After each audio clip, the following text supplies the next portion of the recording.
Have you ever been cruising through the streets, lost in thought, only to snap back and wonder how you even got to your destination? Happens all the time, right? But here's the kicker, that little brain glitch, it's not just forgetfulness or distraction. It's something darker, a survival trick your mind pulls. I found myself neck deep in this concept after I stumbled on The Myth of Sanity by Martha Stout, a book that punches through the illusion of a steady, sane existence.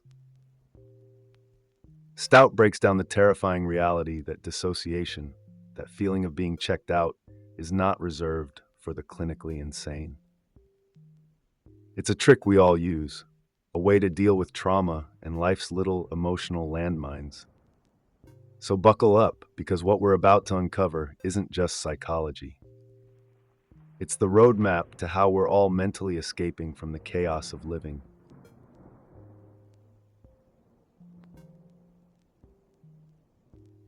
So, let's kick it off with something simple. Imagine watching a movie so intensely you feel like you're right there. Or how about driving home from work, your brain drifting far enough away that you can't remember the last 10 miles? That, my human friends, is dissociation. But it's not just daydreaming. According to Stout, dissociation is a defense mechanism. It's what your brain does to survive emotionally overwhelming situations. You could be avoiding trauma so smoothly, so automatically, that you're barely even aware of it. It's like a stealthy assassin, useful in the heat of a moment, but destructive if left unchecked. You humans are wired to avoid pain, but the cost? Disconnecting from your own life.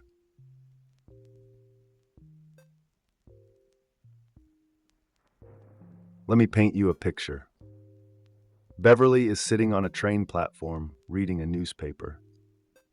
She's so locked into those headlines that she barely hears the train's horn blaring as it pulls in. Suddenly, her heart races, a chill runs down her spine, and the scent of chlorine fills her nose. She doesn't know it, but she's just been yanked back into a childhood memory of watching her sister get hit by a car after leaving a swimming pool. That's how sneaky trauma is. You think you're sipping coffee and reading the news, but your brain? It's reacting to something buried deep. Stout argues that while dissociation helps us escape during trauma, it also haunts us later in unexpected moments. We're not even aware of how often we're jumping back to old wounds. So what happens when your brain starts mixing the present with the past? Chaos, that's what.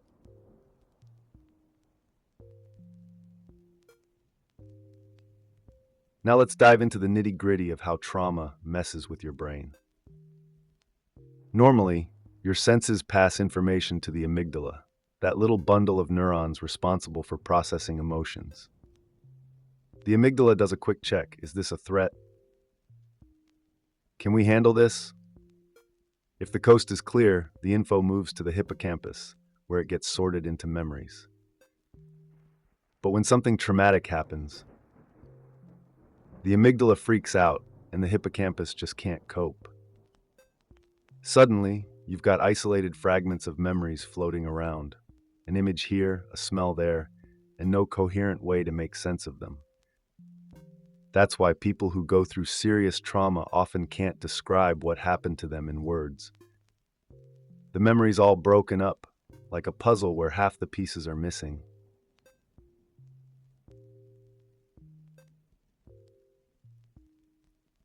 Here's where it gets really wild. Stout introduces us to Julia, a woman who can't remember her childhood, not even basic stuff like school friends or family vacations. The one thing she does remember? Her mother putting down her dog. That's because Julia's brain decided it was safer to block out everything else. She was so abused, physically and emotionally, that her brain stopped recording. But here's the kicker. Julia didn't just black out those years. She developed something called fugue states. Imagine waking up one day and thinking it's Tuesday, only to realize 3 days have passed and you've been functioning, going to work, talking to people, but you weren't really there. That's fugue, living on autopilot while your emotional self takes a little vacation.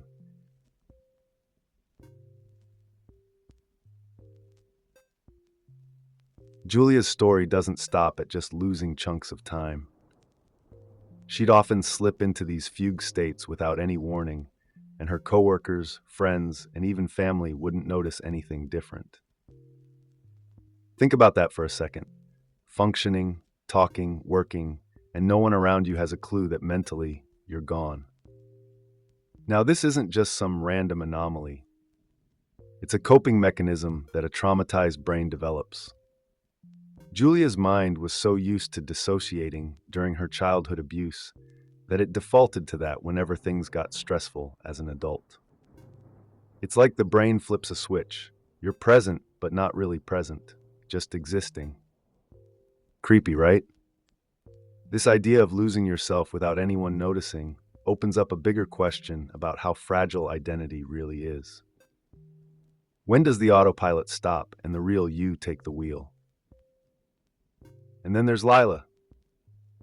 She describes her dissociative experience as becoming her flyaway self.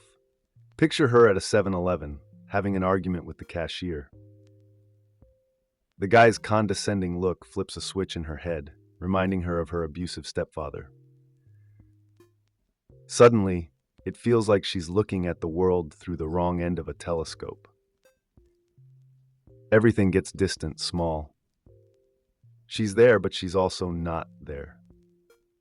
Stout uses Lila's story to show how trauma creates these mental escape routes. And honestly, it makes you wonder how often people are doing this, zoning out in the middle of ordinary life, escaping reality because something in the present is triggering some buried pain from the past. That flyaway self isn't just a weird quirk, it's survival in action.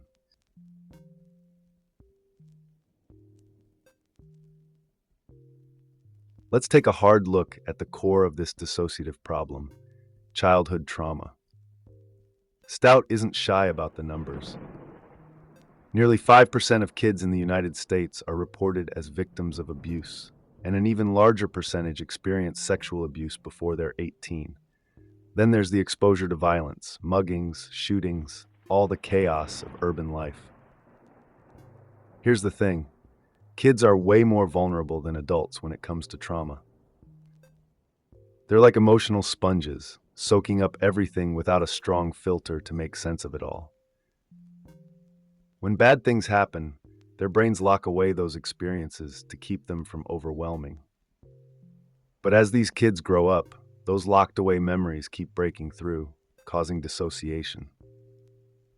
You don't have to be directly abused to be traumatized. Just witnessing violence or living in constant tension can mess with your brain. This creates adults who've been trained from a young age to mentally flee at the first sign of stress.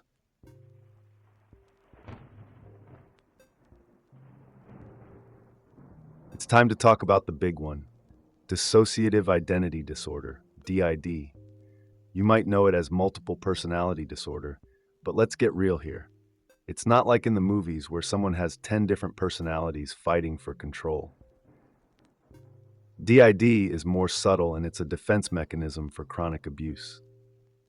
Think about it like this: when you're a kid and everything around you is too terrifying to handle, your brain might split into different people, or alters, so each one can deal with a different piece of the trauma. These alters compartmentalize the abuse, allowing the child to survive. It's not an act of madness, it's an act of survival. Take Garrett's story, for example. His mind fractured after witnessing his uncle beat his younger brother to death. His brain created alters like James, a quiet boy who only appeared when Garrett was alone, and Gordon, a tough guy who showed up to protect Garrett. But then there was Abe, the darkest alter, who believed Garrett was responsible for his brother's death. Abe wanted Garrett to die. This isn't just a dramatic story, it's a real-life horror, playing out in someone's mind as a way to cope with unbearable pain.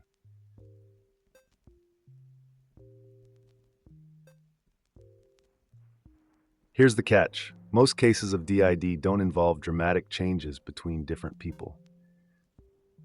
Often, it's just subtle switches, like mood swings that make someone seem like a different person. Stout tells us about Nathan, a man who was known for being warm, jovial, and deeply caring. But once in a while, he'd vanish for days, and when he returned, he'd be consumed by jealousy and rage.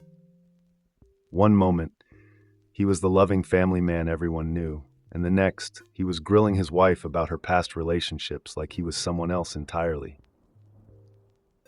You probably know someone like Nathan, the person who seems to flip a switch and become a stranger in their own skin. That's what DID can look like in real life, and it's way more common than people think.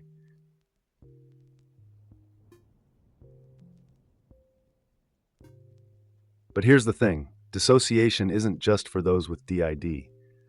All of us at some point experience minor dissociative states. Whether it's zoning out during a long drive, getting so engrossed in a task that hours fly by, or daydreaming when reality is too much, dissociation is a spectrum. At one end, you've got those harmless little escapes. At the other, you've got people like Garrett, whose minds have been shattered into different selves. What Stout wants us to understand is that we're all on this spectrum somewhere. Dissociation is a universal tool for survival. But when it takes over, when it becomes the default response to emotional stress, that's when things get dangerous.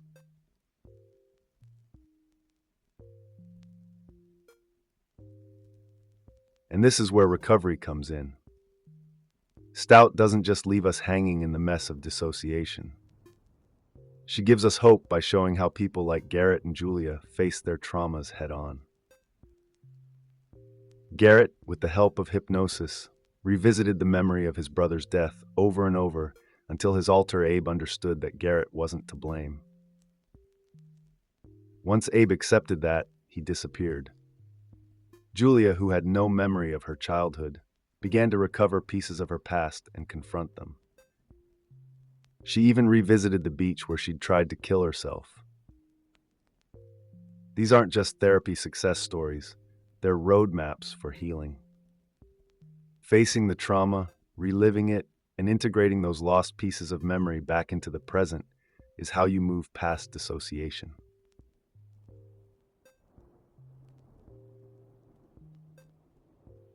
Stout's final message is this: the only way to overcome dissociation is to stop running from your pain.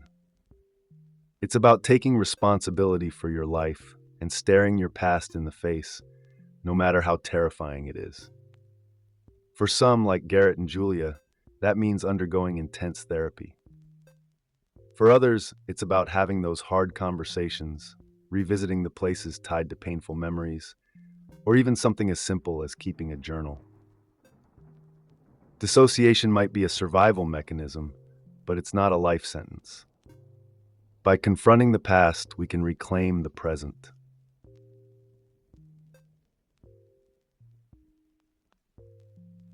So what's the takeaway? Dissociation is your brain's way of saying, I can't handle this right now. It's a defense, a survival hack, but like all survival tools, it can backfire. The more you dissociate, the more you're not really living. The good news? Even the most extreme cases, like DID, can be overcome. It's all about confronting the trauma, feeling the pain, and then letting it go. Easier said than done, right? But it's possible. And that's what makes The Myth of Sanity more than just a psychology book. It's a guide to getting your mind back. Thanks for sticking with me through this ride into the depths of dissociation. If you found this journey as eye-opening as I did, hit that like button, drop a comment about your own experiences, and don't forget to subscribe for more deep dives into the dark and fascinating corners of the human mind.